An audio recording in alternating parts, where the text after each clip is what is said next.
I should be live now. You all can hear me, right? Hello. You can hear me, right?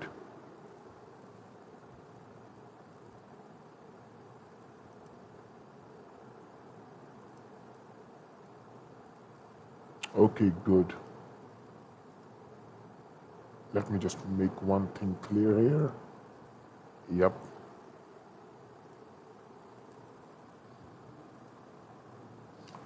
So if you have any question, you can ask me. Because last time I found out that my audio was completely cut off.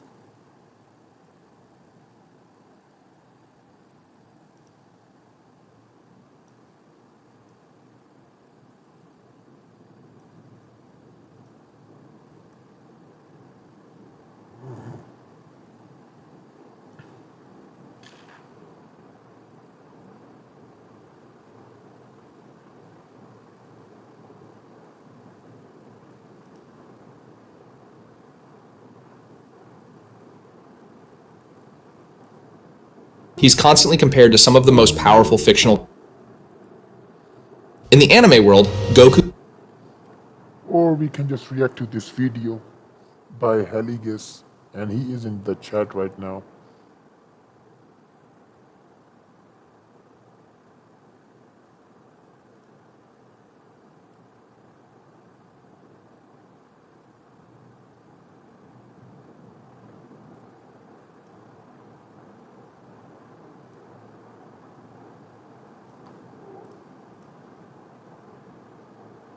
In the anime world, Goku being seen as the strongest isn't exactly news. He's constantly compared to some of the most powerful fictional. Is this good, or is it still higher?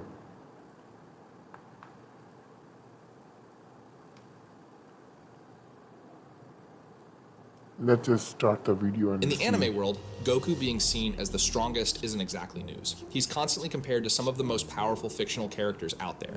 But have you ever stopped to ask, what if we combined every canonical version of Goku into a single being? Picture this, a warrior with every transformation, every technique, and every feat stacked together, amplifying. Should I increase the volume or decrease it?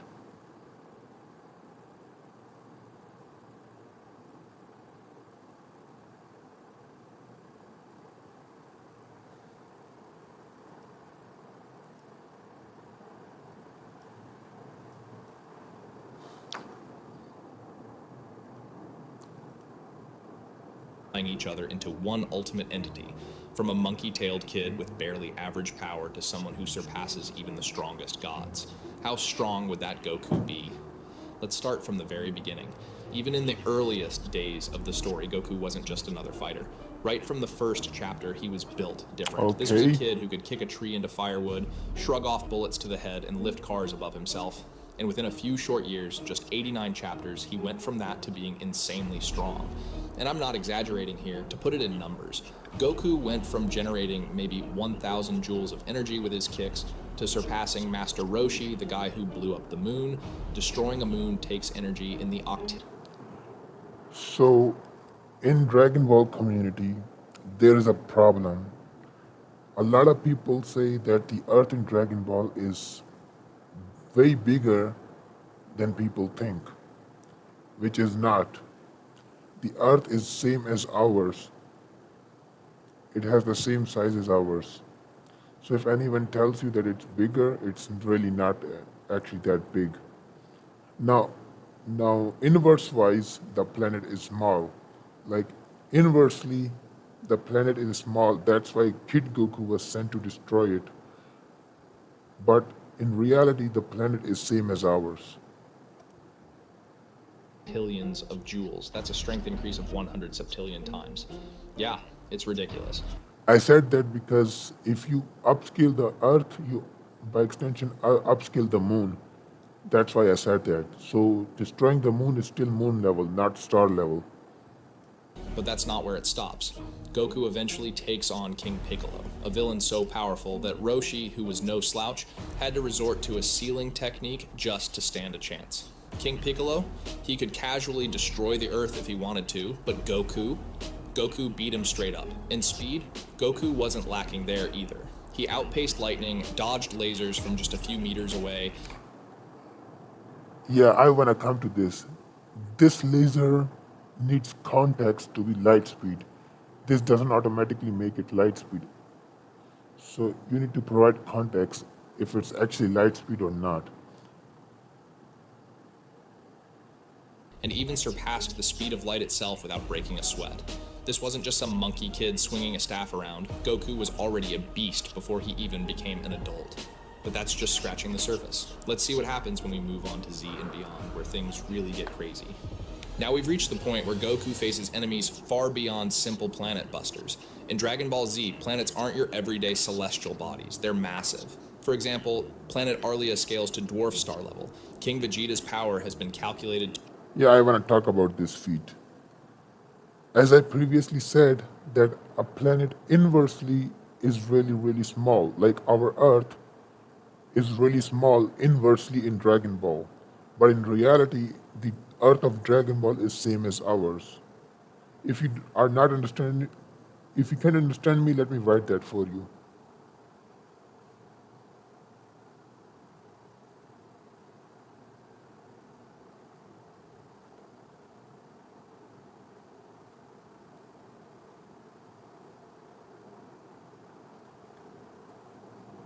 I think you should all read that. I'm saying that the Earth in Dragon Ball is same as ours, but inversely, it's not. Inversely, it's really small. That's why Kid Goku, who at that time had a power, actually Baby Goku, who had a power level of 2, was sent to destroy every living being on it. And this feat is way bigger than people give credit for, considering that the King of Saiyans himself has to come to destroy these planets. So let me do a research.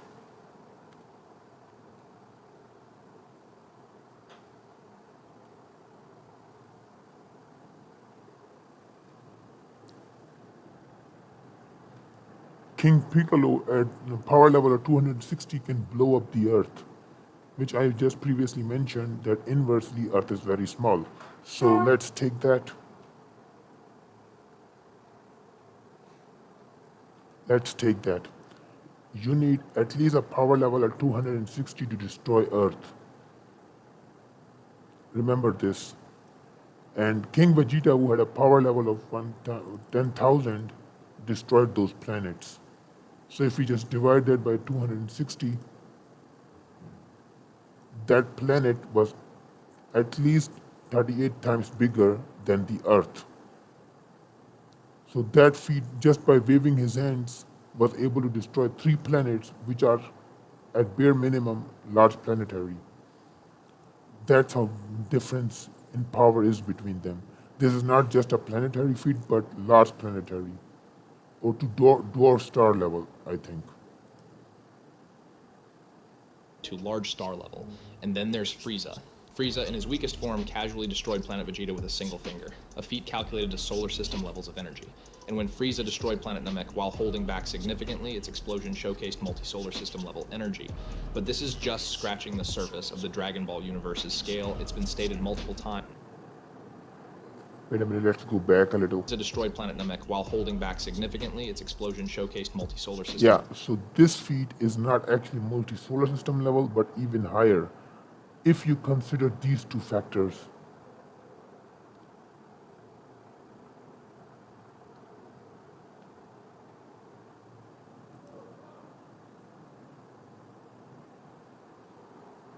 Where's that again?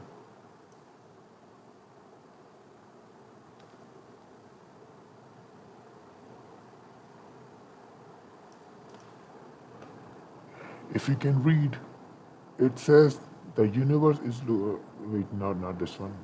Yeah, within the universe there are nebulae composed of innumerable stars, and there are galaxies composed of innumerable nebulae.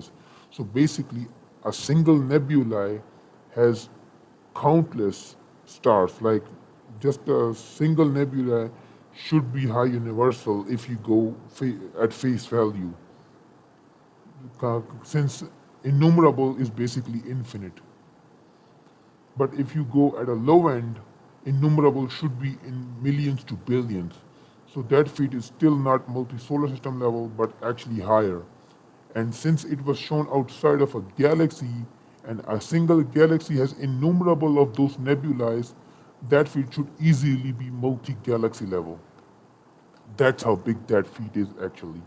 But if you just go by, just the on-screen feat, then without using that context, it's at best multi-solar system level energy. But this is just scratching the surface of the Dragon Ball universe's scale. It's been stated multiple times in official guidebooks that the Dragon Ball universe is infinite in size. Yeah, When basically. Goku charged his Spirit Bomb, he gathered energy from across the entire universe. This suggests the Spirit Bomb's power could range from multi-galaxy levels to potentially infinite energy. And yet, Frieza survived that attack without even using his full power. Let's not forget, this is the same Frieza who is stated to have the potential to destroy the universe itself. Akira Toriyama later confirmed that you can't even numerically measure the strength increases provided by transformations like Super Saiyan. As Goku's attack power increased, Yeah, I would have to disagree on that part because I think what Akira Toriyama meant here was that power levels in Dragon Ball were just getting bigger and bigger, and it was hard for them to keep track of. What I think Toriyama meant here was that we can't give Goku and others power level and be consistent with it.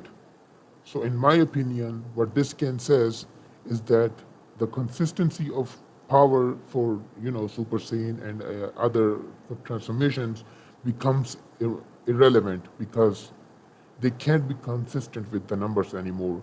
Considering Super Saiyan Goku in the Namek saga was already in millions. numerically measure the strength increases provided by transformations like Super Saiyan. As Goku's attack power increased, so did his speed. At a mere power level of 260, Goku was already faster than light. Now, with a power level of 150 million, his speed is at least 500,000 times Yeah, this is actually a very, very, very small low ball. This is a very huge low ball, considering Goku should be in quadrillions times of the speed of light at this point. faster than light, and that's a low ball. But Dragon Ball Z isn't just about raw numbers, it's about the threats Goku faces. Enter Perfect Cell, a foe described as having infinite battle power and capable of threatening the universe itself. Some people From this saga, literally every character is high universal, even if you want to lowball it. Literally every character after and from this saga is high universal. point out that Cell's most famous feat is charging enough power to destroy the solar system, but they often overlook the context. That feat doesn't represent Cell's full power. It's just what he charged up for that specific attack, which Yeah, this solar system misconception is is a huge problem in the Dragon Ball community. A lot of people don't understand the difference between attack potency and a destructive capability. What Cell meant here that he has gathered enough energy to destroy the entire solar system. That does not mean that he caps there. That does not mean that he is stuck at solar system level. And even if you want to say that, he's can only destroy the solar system, then again, a single nebula, which is what do you call the Earth resides in the solar system, a galactic nebula. Solar system is basically a nebula, okay?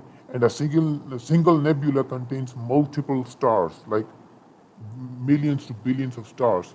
So that's still a multi-galaxy level from galaxy to multi-galaxy level feat. If you consider this context, otherwise that's just doesn't inconsistent prove for that it. he was using his full power. Let that sink in next time you hear someone downplay Cell's strength. And just when Cell was defeated, Goku's next challenge arose, not from space, but from pure evil itself. Enter Majin Buu, the incarnation of chaos and destruction.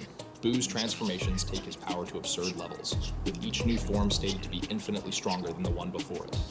Buu was even going to destroy the Grand Kaya world, and this world is as large as the universe itself. It holds the vastness of space, with planets and stars scattered throughout, and most of the planet's mass adds to its sheer size. To destroy the Grand Kaya world would take energy octillions of times greater than what's needed to destroy an entire universe. But Considering that Frieza and Cell can destroy the entire living universe, which is a 4D realm, and the Kaioshin realm is above that, without context, the octillion times universe becomes multiversal. Low multiversal. Think that. But Boo wasn't just threatening destroying the Grand Kaya world. He was also on the verge of destroying the universe. And I mean, this literally just backs up my explanation on how the octillion times universal is multiversal if you take in the fact that Silent Frieza can destroy the living world, which is a 4D construct. And even the Kaioshin realm. Just from powering up, Boo warped space and dimensions around him, bending reality with his mere presence. The threat of him destroying the universe itself wasn't an exaggeration, it was a very real possibility. But that possibility was crushed by Vegito. And keep in mind, I do want to mention that Vegito did, at least at Beerman, did get a little serious when Wuhan did that. And when I said he went serious, does not mean that he went all out.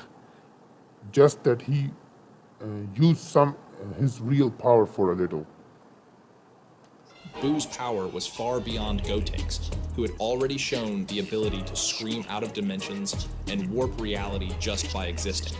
Boo was on an entirely different level, a being whose power surpassed even that. A decade has passed since Goku defeated Evil Boo and saved the universe once again. Now he lives a peaceful life, standing unchallenged as the strongest fighter. His strength is so overwhelming that even Akira Toriyama, the creator of Dragon Ball, has admitted that he couldn't imagine a fighter stronger than Goku. This essentially places Goku beyond every other character in the series, surpassing all versions of Boo, Gohan, and even some of the most absurdly powerful characters, like Arale. But who is Arale, you might ask? Arale is one of the most brokenly overpowered characters to ever appear in Dragon Ball lore. She's a comedic juggernaut who can shatter reality itself with her absurd abilities. Errol can split the earth into pieces with a simple punch to the ground, pop a sun like a balloon, and time travel just by... Before anyone types in that she is not canon, yes, she is canon to Dragon Ball. No, not because she's by the same author, but rather, Goku and Arale lives on the same damn fucking planet. They live in the same universe. She is canon to Dragon Ball. running. She's powerful enough to match Goku's Super Saiyan Blue form and still go beyond it. Her abilities don't stop there. Arale can exist before she is drawn, beat the avatar of the author, an entity that should technically be omnipotent. She can jump between manga panels, tear through them, and even draw characters into existence or erase them entirely. She has the ability to remove an entire anime drawing, leaving nothing but an empty page behind. Arale is beyond laws of physics, manipulates luck itself, and remains immune to any attempt to strip her powers away. She exists in mirror worlds, traveling through reflections, and can bend manga panels like physical objects. She's capable of holding a manga page in her hands while simultaneously... This is a high hyperversal feat, by the way, considering she's doing this in a loophole, doing over it and over again infinitely. So this will make it hyperversal. Why hyperversal? Because each page should represent a lower level of fiction. And considering that she's doing it over and over, she's showing that she's higher dimensional each time by each page. This is why this is a hyperversal feat. cutting another, creating an infinite loop. Arale can even write her own manga directly onto the pages the author is working on. Yeah, I want to end this stupid misconception that if you can, draw a manga of yourself by taking author's pen, then you're author level. No, you're not. You're not fucking author level. You're still below him. Because he is still writing this story. He's writing you, the character, to write herself. So no, you're not author level. You're still below her. Which gives her narrative manipulation. And yet, despite all of this absurd power, End of Z Goku surpasses her completely. Every ridiculous feat Arale is capable of is still beneath the strength, skill, and willpower of Goku after 10 years of training in peace. 5 years after the ending of Dragon Ball Z, we enter the story of Dragon Ball GT. I think Super should have been better here, considering this is a composite Goku. Goku continues to grow stronger, dedicating his time to training Oob, the reincarnation of Buu. However, peace doesn't last long.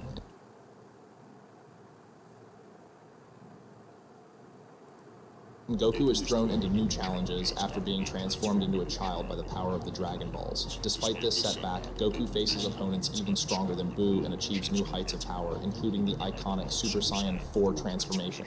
Sun Wukong is back, but feats in Dragon Ball GT are far from lacking. In the previous movies, Goku, in his Super Saiyan 3 form, shook the entire afterlife with his power. Now, in GT, he accomplishes a similar feat, but in his base form, shaking the afterlife just by powering up. It was made very clear in the start of GT that Oob, aka the reincarnation of Buu, Kid Buu, was at the peak of his strength. Like he's equal to Kid Buu, if not stronger. And since base Goku was able to keep up and actually, go toe to toe him, that means that Goku has surpassed his Super Saiyan 3 in just his base. So yes, whatever Super Saiyan 3 Goku could do beforehand, he can do it now in his base. Strength continues to grow as he defeats Omega Shenron, a foe so powerful that his mere aura threatened to destroy the entire universe 7 macrocosm, which includes not just the physical universe but also realms like the Afterlife and the Kaioshin world. Goku's accomplishments in GT don't stop there. In his base form, he manages to destroy subspace, a realm that transcends the concepts of space and time, an outerversal realm by definition. In the cooler Yeah, I don't think so. Subspace by definition is just a parallel dimension or, an alternative dimension. So I don't think that subspace transcends space and time. Maybe time, subspace may transcend time, but space is not what I think it should transcend, considering it's a subspace. So I don't think it should. This is reliable when it comes to, GT don't stop there. In his base and time, Yeah, so it says in addition, there is a subspace that does not belong to any worlds, shown in figure 1. There is no concept of time or space. Now, the space part I don't understand because it's literally a subspace, which is an alternative space or dimension.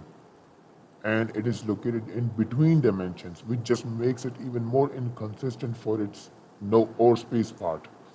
Since it's between dimensions, how can it have no concept of space when it's between dimensions that are separated from other areas? I don't think this scan is valid purely, but yeah, an whatever. outerversal realm by definition. In the Cooler movie, we also see Goku navigate the instant transmission zone, a realm that transcends time itself. Moving through this If it took you 20 hours to make this, then bro, teach me on how the flying fuck did you actually make all of this in just 20 hours. I really wanna fucking know. Because it took me a fucking week to make the Naruto scale video. Yeah, the subspace is just a name. If you just say that it's subspace, therefore it's not valid, then that's just a nominal fallacy. Just because it's a name does not apply. But I'm saying that the translation itself kind of, where did it go? in of space, The translation itself kind of make it, contradictory, considering it says that it's between dimensions and it's called not any other world and etc. This already kind of contradicts that.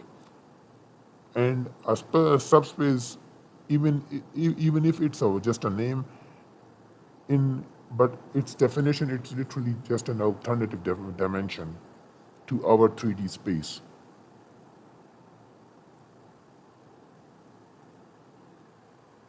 and time, an a realm that transcends. In the Cooler movie, we also see Goku navigate the instant transmission zone, a realm Now, this is what a subspace or a hyperspace is. Basically, hyperspace allows you to travel faster than light. Now, I'm not saying that Goku enters a hyperspace or a subspace, but I'm saying that what a hyperspace or a subspace should explain when it's talking about transcending time. The transcending space, I still don't understand why the subspace is called to transcend the concept of space. Realm that transcends time itself.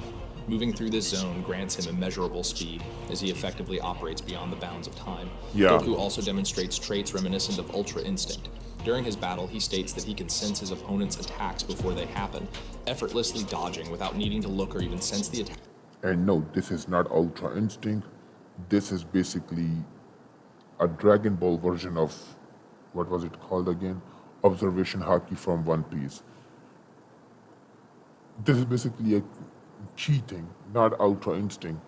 And I see a lot of GT fans say that Goku have Ultra Instinct in GT. No, he does not. Attacks in a conventional way. The story concludes with one of Goku's most mystical feats. After his final battle, Goku flies off with Shenron and merges with the Dragon Balls, becoming one with their power. Goku transcends mortality entirely, embodying the Just want to clear one thing, Goku does not become omnipotent by fusing with Shenron.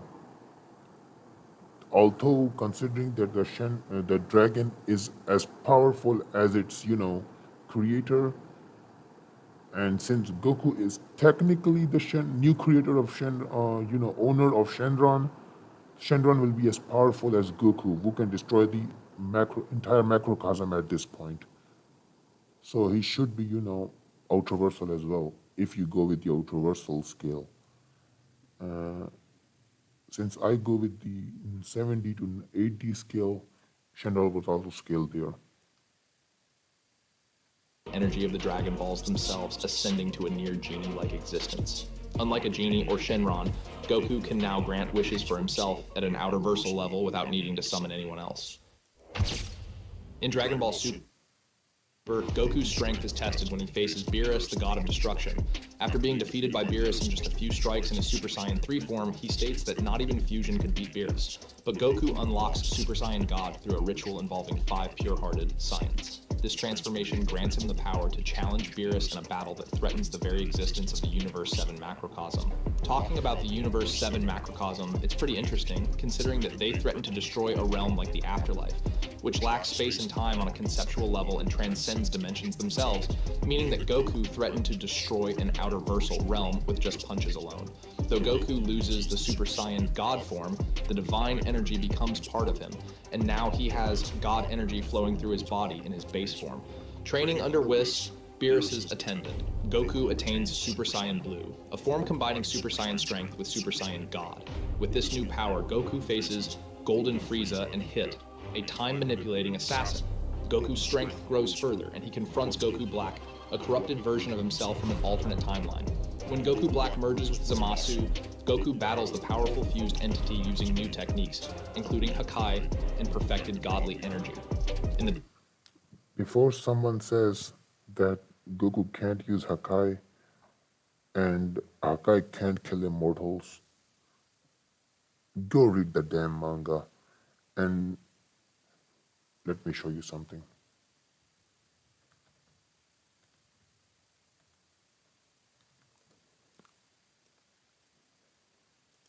This scan is taken completely out of context. This is called satire. Beerus here is just being a satire guy. He's not actually confirming that he can't kill an immortal. This is completely taken out of context.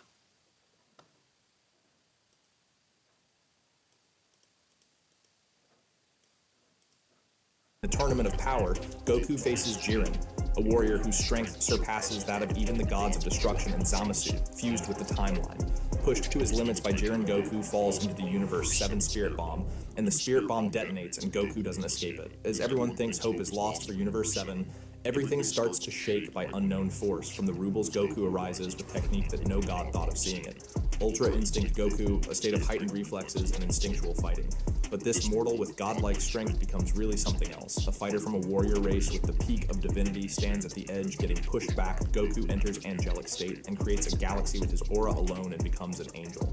With this newfound angelic power, he defeats Jiren and proves to every god that even if you're a god, you can still be surpassed by a mortal in just 45 minutes. Later on, Goku faces Broly, the legendary Super Saiyan, and the two warriors engage in a legendary battle that forces Goku and Vegeta to fuse into Gogeta. Gogeta and Broly clashing fists are so powerful that even the universe can't handle it, so they have to fight in a super dimension which even that can't handle their power. Goku fights Moro, who is the strongest opponent yet, but Moro's punches and bones are eaten by Goku's chest even after Moro regained his full strength. In the Granola, the Survivor arc, Goku confronts Granola, a warrior who wishes to become the strongest in the universe. Goku, now a master of Ultra Instinct, adapts the technique to different fighting styles. He also faces Gas, another warrior whose strength surpasses even Goku's, but Frieza, after 10 years of training, comes and finishes Gas with a newfound form, Black Frieza. But Goku isn't finished, as Goku's potential lets him be comparable in strength to Gas, and later on he surpasses him completely. Heroes Goku, an alternate iteration of the Dragon Ball Super Goku, appears in the spin-off series Dragon Ball Heroes, encompassing both the show and video game. These two Goku are by far the strongest version of Goku. And yes, I am taking in considering the, God Fusion Goku. To me, that Goku is realistically a fodder character. So I consider CC Goku and Extended Goku as the strongest versions. But everyone has an opinion of their own. So you can say whatever you want for the God Fusion Goku. Goku has experienced the events of Dragon Ball Z, the movies, and Dragon Ball Super. The story takes place after Goku achieved Mastered Ultra Instinct, a state of power that eclipses all previous foes he has faced. Kronoa, the supreme Kai of time, though considered weak compared to many Dragon Ball Heroes characters, possesses immense power when viewed in proper context. While Zeno has the ability to erase a timeline, Kronoa can casually merge multiple timelines and hold up the entirety of creation. This realistically upscales Zeno. Considering Zeno can erase Beerus and what was her name again? Kronoa is afraid of Beerus. She actually was worried when she first time, told the player to not F with Beerus. She's below Beerus in strength and she can do this. Hold multiple timelines. Realistically, this upscales Zeno. Creation with her strength alone. Demigra, breaking free from the crack of time, vows to destroy all of history and reshape it to his liking. This is no small feat, as history in Dragon Ball Heroes is not finite. The multiverse includes infinite timelines, each with its own afterlife that transcends the concept of dimensions. Kid Buu was capable of destroying time crystals, which represent entire timelines. Heroes Goku, in his base form, withstands an attack from Demigra that was intended to obliterate infinite outer-versal worlds before Goku even accessed his god forms. This means that Dragon Ball Z base form Goku could tank an attack capable of destroying infinite timelines, each containing realms that transcends the concept of dimensions. Z Goku. ZCC Goku is that fucking strong. I don't know what to say about that right now. Later, Goku faces Mira, who surpasses Demigra in raw strength. Mira's self-destruction was powerful enough to obliterate entire timelines both within and beyond the Time Nest. Yet Heroes Goku, during the post-Universe 6 Saga era, defeats Mira in his base form. The stakes rise even higher when Demigra and other foes begin to threaten the real world. To understand the scale of this real world, it must be noted that everything previously mentioned occurs within the game world. The real world transcends the game world on a conceptual level. The real world consists of Beats World, which is conceptually superior to the game world. Above even the Beats World lies the Charisma World, and beyond that is a realm where Toribot, the author's avatar, resides. Essentially, the Beats World possesses outer-versal or conceptual transcendence over the outer-versal structures and layers of the game world. This cosmology extends into layers of high outer-versal hierarchies, and foes like Demigra were threatening to destroy it all. Yet Heroes Goku rises to the challenge and defeats Demigra. Overall, Heroes Goku scales to layers into high outer-versal. Goku has a key sword, which lets him seal or negate all of his opponent's abilities, negate immortalities, regenerations, and even seal his opponents away. Has existence erasure on a conceptual level, has probability, Just say, in other words, Goku fucking solos. fate, causality, miracle, and conceptual life and death.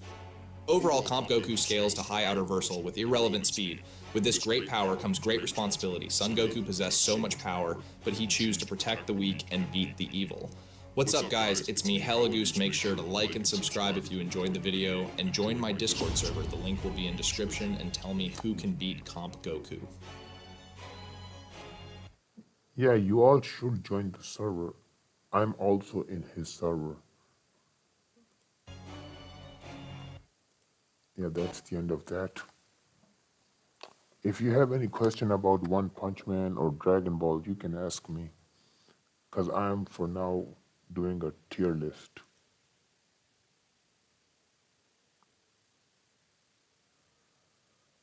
Did I? Never mind, I think I fucking lost the link of it.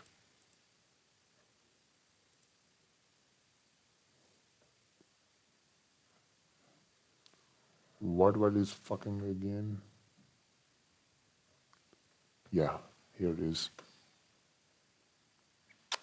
I did some in the last live video, but I forgot to, unmute myself and nobody could hear me. I basically said that this version of Kid Goku will be the, weakest for now. And Videl will be above him and Satan will be above that.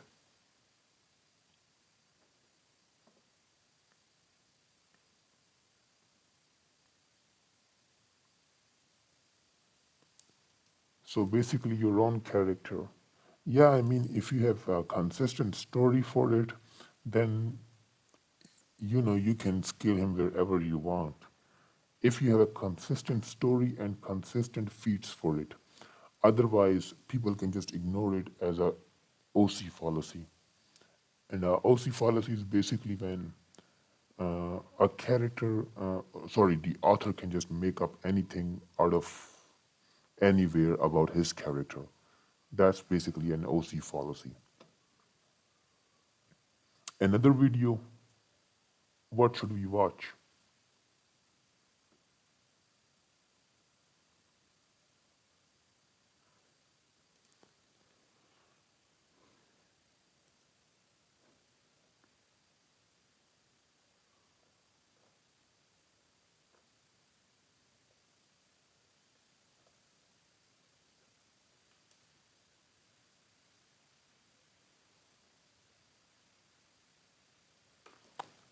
This is not a fact between Superman, I think, would win against every single alien of Ben besides Alien X. And even then, I'm just being generous that Alien X might win against Superman.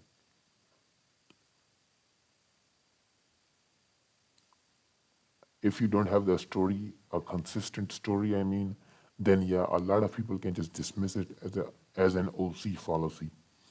You should make a story. I choose. Okay, let's see then what we can watch.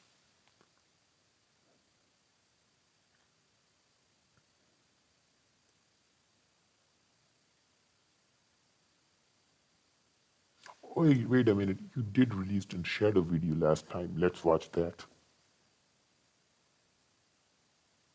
Shadow the Hedgehog. 3 Sonic the Hedgehog movies are out, introducing us to Sonic. So let's just watch this video. Let's see where do you scale him. Because I scale him to at best large planetary for now. And with Chaos Emeralds, maybe universal, but realistically to star level. Shadow the Hedgehog. 3 Sonic the Hedgehog movies are out, introducing us to Sonic, Tails, Knuckles, and now the dark copy of Sonic, Shadow. Shadow the Hedgehog is the final result of Project Shadow, a top secret government experiment. Calling him a dark copy of Sonic is crazy, to be honest. made by Eggman's grandfather, Gerald Robotnik, in the It's crazy considering lore-wise, Shadow is way older than Sonic. Realistically, he came way before Sonic was even you know, Sonic was even born. in an attempt to make immortality possible. Gerald created Shadow as the ultimate life form and also infused him with Black Doom's DNA. Shadow's power was too dangerous to control, so he was locked in prison and put to sleep. To understand how strong Shadow is, we have to go back. In the first movie, we're introduced to a hedgehog, not just a regular, slow hedgehog. I'm talking about Sonic, the blue hedgehog. And he's not just fast, he's super fast. Sonic lived in his home world, but after being attacked, he had to leave his home planet using rings that teleport anywhere you want. In this case, he teleported to Earth. Although Sonic was pretty lonely, he found a father figure in Tom. Dr. Robotnik finds out about Sonic and tries to Highballed. As a highball, I scale him to low multiversal, and if you realistically, he should be high universal, from universal to high universal, and the current version of Saitama is galaxy level. If you are talking about the end of story Saitama, then for me that's low complex multiversal, since he will end up beating God, and God, in my opinion, for now is 5D, also low complex multiversal. hunt him down. Although Robotnik is a genius, Sonic is fast. So fast that it's enough to overcome Robotnik's technology. He's literally so fast that he sees bullets, missiles, and even explosions at a standstill, which gives him a speed of 7,475,000 meters per second, or subrelativistic speeds. Sonic also launched an electromagnetic wave that caused power to go out across the Pacific Northwest. This would take city-level energy to accomplish. Not to mention, his electromagnetic wave crossed the entire galaxy in 3 hours and 47 minutes, which means it traveled 235 million times the speed of light. In the second movie, that same electromagnetic wave reached Tails' planet. Tails, using technology, tracked where the wave came from and arrived on Earth. Sonic also faces the powerful warrior Knuckles, who was manipulated by Dr. Robotnik. Everyone was racing to get the Master Emerald, and for a good reason, considering the Master Emerald is a threat to all life in the universe and can bring imagination into reality. After obtaining the Master Emerald, Robotnik mentions that he'll control Earth, the universe, and then the multiverse, possibly giving an The multiversal part is not, in a straight way. When he said that he'll slowly, conquer everything or destroy, what did he the say again? universe and can bring imagination into reality. After obtaining the Master Emerald, Robotnik mentions that he'll control Earth, the Yeah, he said first Green Hills, then the universe, universe, and and then the and then the multiverse. This is a overtime feat. If he's talking in context to destroying it, then this is an overtime feat and doesn't actually scale him there. You can argue for universal, but the multiversal part is a huge misconception. He doesn't actually scale to multiverse. The Emerald Chaos Emerald does not scale to multiversal. You can argue for universal, however. multiverse, possibly giving an argument for the Emerald having multiversal powers. Robotnik loses the Emerald, but his robot is still working. Sonic obtains the power of the Emerald and becomes Supersonic. With this newfound power, he effortlessly stops the robot's punch, which could destroy a town, and Sonic defeats Robotnik. He even creates a hot dog, just for fun. 50 years passes since Shadow the Hedgehog's imprisonment, and when he wakes up, he immediately takes the smoke on everyone. First the army soldiers, then the whole Sonic gang, all with no effort. Then he aura farms with his motorcycle and a gun. Shadow even has black holes contained in orbs. Shadow charged the Eclipse cannon in just 1 minute and 46 seconds, simply by running, powerful enough to destroy the Earth. Sonic, using the Master Emerald, transformed into Supersonic and fought Shadow. Sonic grabbed Shadow from the spaceship and flew him to Earth at incredible speeds. Even after they crash landed, neither of them were injured at all. Supersonic tried to attack, but Shadow Yeah, I want to talk about this. Base Shadow was able to knock Supersonic out of his form. Like, not even, fighting him, but rather just simply, for giving him a hand. You know what I'm trying to say.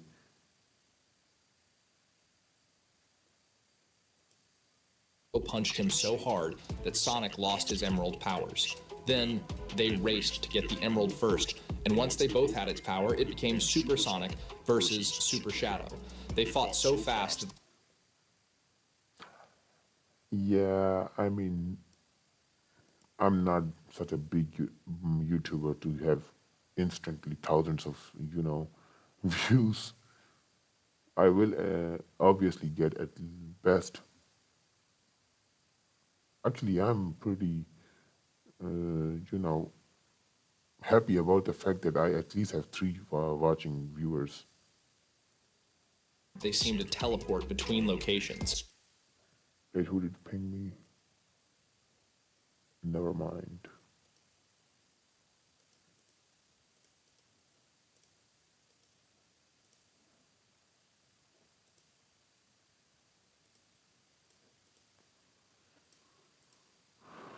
Sonic's jump from a volcano was so powerful that it moved a huge part of the ground along with the volcano, which would be about mountain level power, just from jumping. Sonic also punched Shadow to the moon. Shadow then created a barrage of Chaos Spears and tanked the Eclipse Cannon's energy, which was capable of destroying Earth. Even though the blast didn't hit Earth, it still hit the moon, splitting it into two pieces.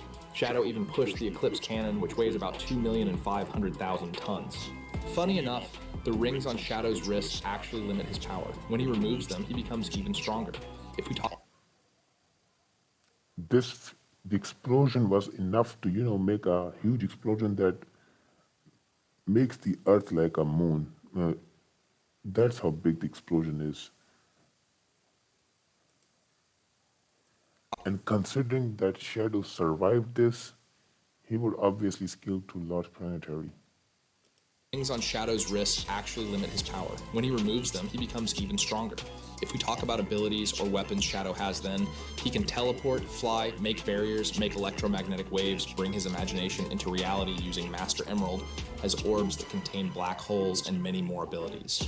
Overall, Shadow the Hedgehog is planetary and beyond, possibly universal or even multiversal with the Master Planetary and beyond is okay. You don't need to push it to universal and multiversal, to be honest. Emerald. He also has massively faster than light speeds. Wherever light appears, a shadow is bound to follow. What's up, guys? It's Heligus. Thanks for watching the video. If you enjoyed it, make sure to subscribe, like, and hit the notifications bell so you don't miss out on my next videos. Don't forget to He must have said one of the words that I blocked. I must have set them here. Basically, I blocked some words, so whenever you use them, they will automatically be deleted. Yeah, as I previously said, you don't need to push it to universal to multiversal. I mean, universal, you can argue for universal, but still, I won't say that he is universal, considering this is the movie version and they can actually do that. join my Discord server, where you can chat with me and others. The link will be in description. And tell me, who do you think can defeat movie Shadow the Hedgehog? Who can do it? If we're talking about in live action, then realistically, only the Flash from the live action movie, and pretty much anyone above or equal to Iron Man from the MCU universe. They can beat him.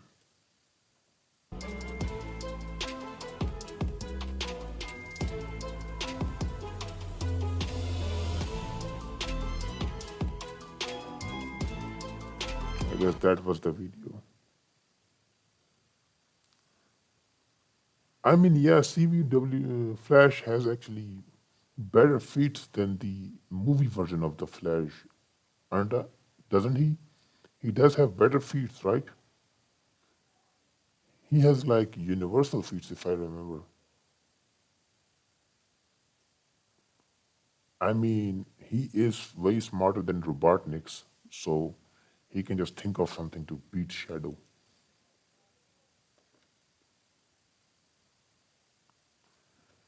Those are not types, but rather sizes. Yeah, I did saw the screenshot you sent me. The infinite and finite are not two different spaces, but rather a single space having two different sizes. Uh, s- they are not two different types of space-times, but rather a single space-time with two different sizes. One is infinite in size, and the other is finite in size.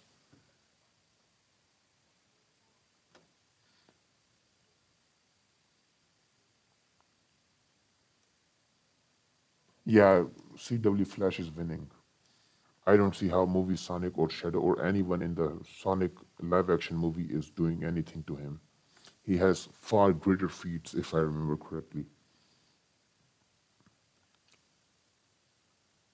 Are you asking me what video I will make, or are you asking me to, react? Because if you're talking about reaction, then I don't think I will. Cause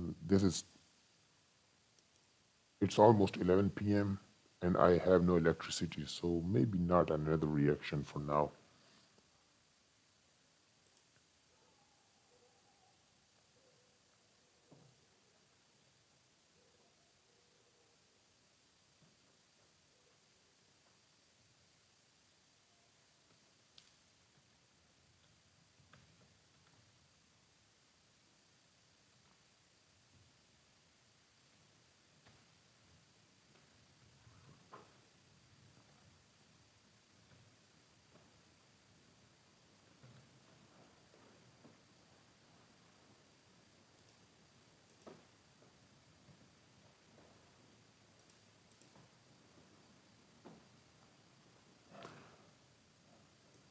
What we're gonna do?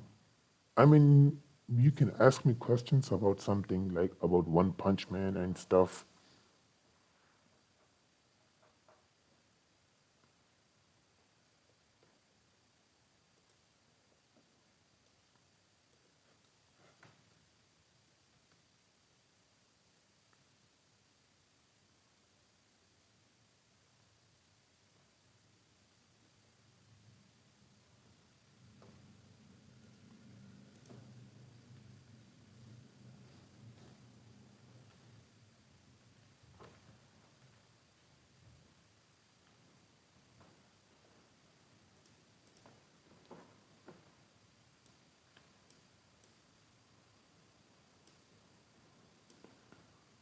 Insanely highball. If we go completely with highball, then I'll take literally every statement at face value. And since it was blatantly said by Power Boy that his powers were a threat to the entirety of galaxy, then Rataka should scale to galaxy level. And since Power Boy scales above Rataka, he should also scale to galaxy level as well. Aside from Goku, who is the strongest character in anime or in entire fiction?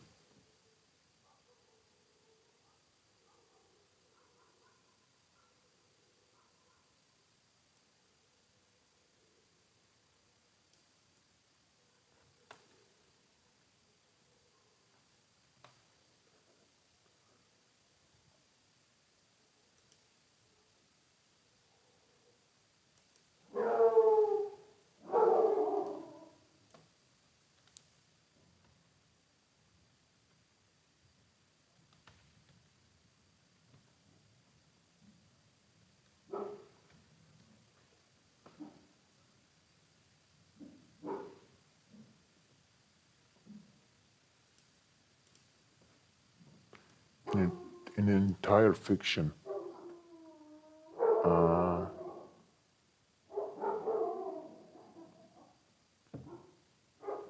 in entire fiction, I'll have to give it to Superman, to be honest, as the second strongest. And I'm not talking about just a single version of Superman. I'm talking about composite Superman. Composite Superman has to be the second strongest in entirety of fiction, in my opinion.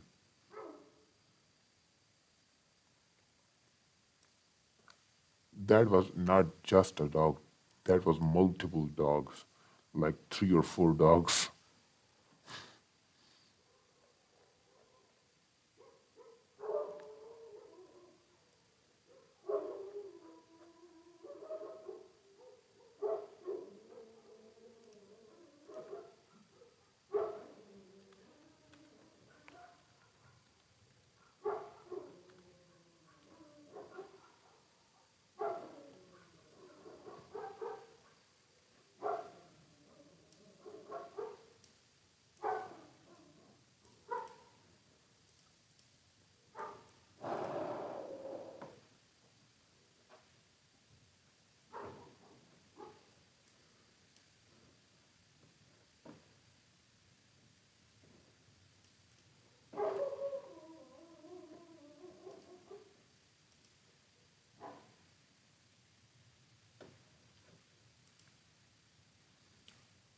I mean, you can ask me about Saitama, where do I skill Saitama and stuff. I am a One Punch Man YouTuber in most cases.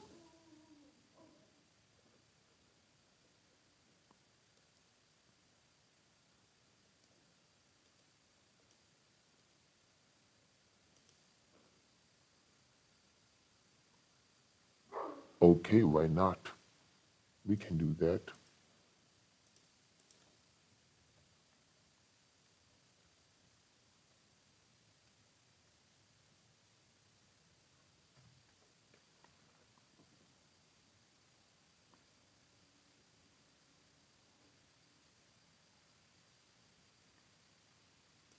Composite Power Boy, then probably Universal, considering there are power sparrows who have universal type abilities, and Power Boy should scale above them.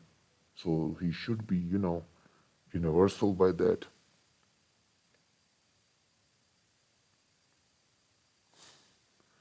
Flat Earth or not. What do you mean by that? I mean, I'm not a flat earther, that's for sure. Whoever thinks the earth is flat is genuinely fucking stupid.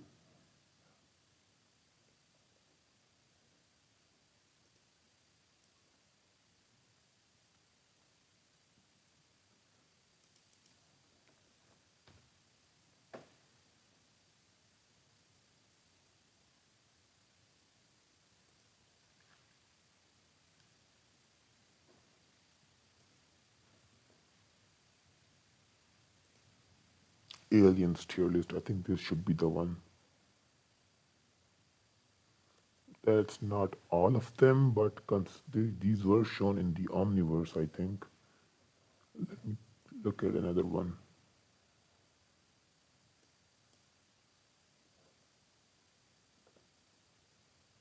Yeah, these are definitely more. Feedback is definitely my favorite of all of the aliens, including Alien X. So he's definitely an S tier. Second one is obviously Alien X. That should be obvious to literally everyone. And a lot of people should agree that Alien X is literally favorite of everyone. Where's Atomics? Oh yeah, here it is. Atomics, in my opinion, should be A tier. Ghost Freak is also an S tier. I like this fucking alien. He has his own consciousness even after being in the Omnitrix.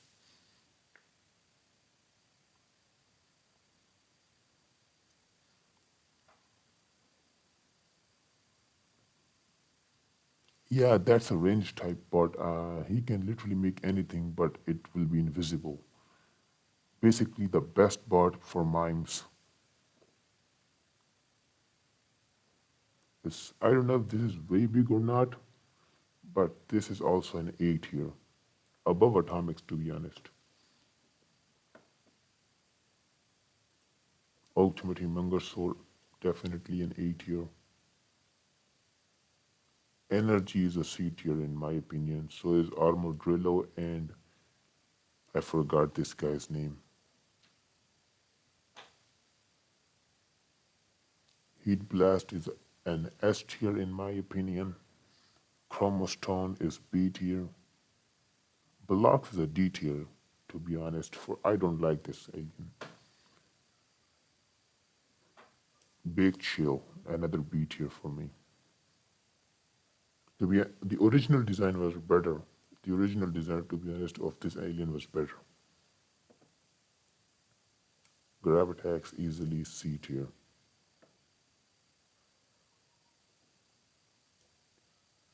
Monkey, Spider Monkey D tier to me. This guy as well. Clockwork is C tier. Oh, sorry, B tier to me.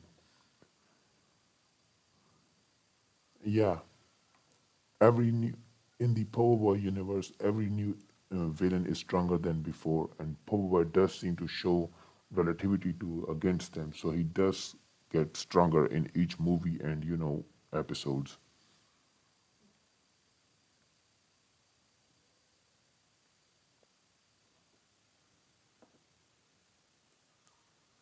don't know who this is, so D tier.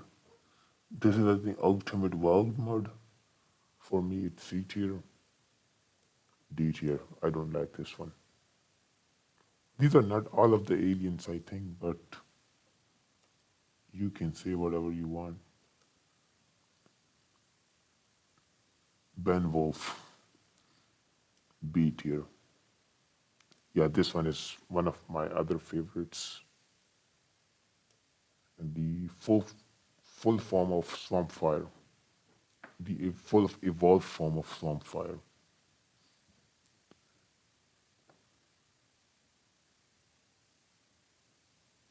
These are not the aliens, and I'm not saying the aliens that I usually like. Diamond Head is an everyone favorite alien. Four Arms is another one.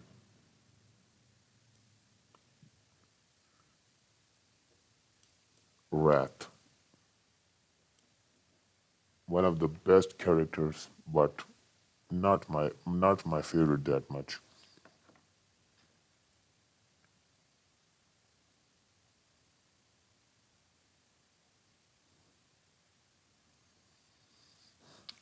There are arguments for Ultraversal Alien X, but I scale into high hyperversal. There are arguments for Ultraversal, but I only scale into high hyperversal, which is infinite hierarchy of dimension stuff.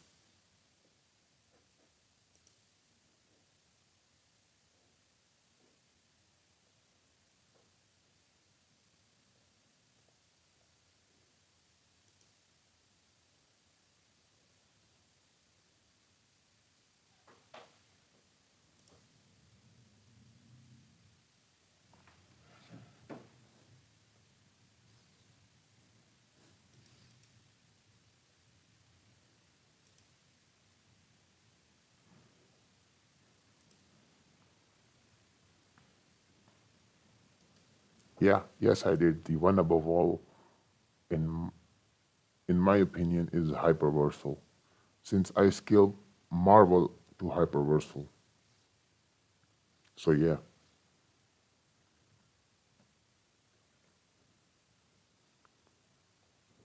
If you don't know who Toa is, it's basically this guy, the one above all. He's the god of he's basically the god of Marvel universe.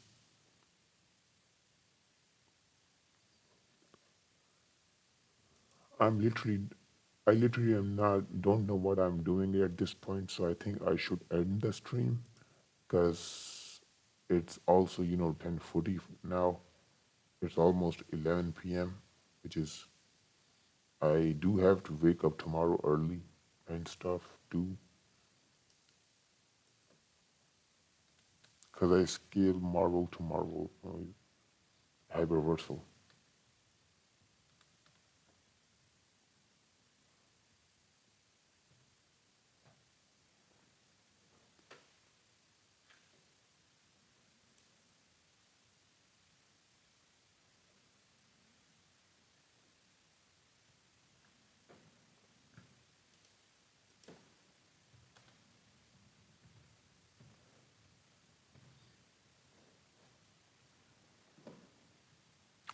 Okay, so see you in my next live video. Thanks for watching. Let me just give him a news for now.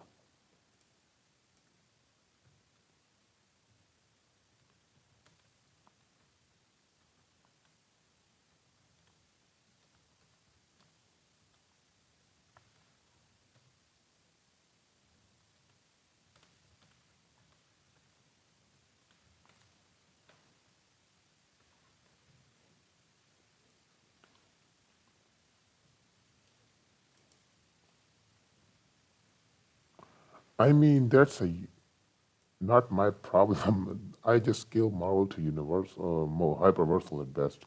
Anyway, bye chat. Hope to see you in my other video. And I am going to make a Ichigo scaling video which will be coming out soon. but don't get your hopes up. Anyway, bye.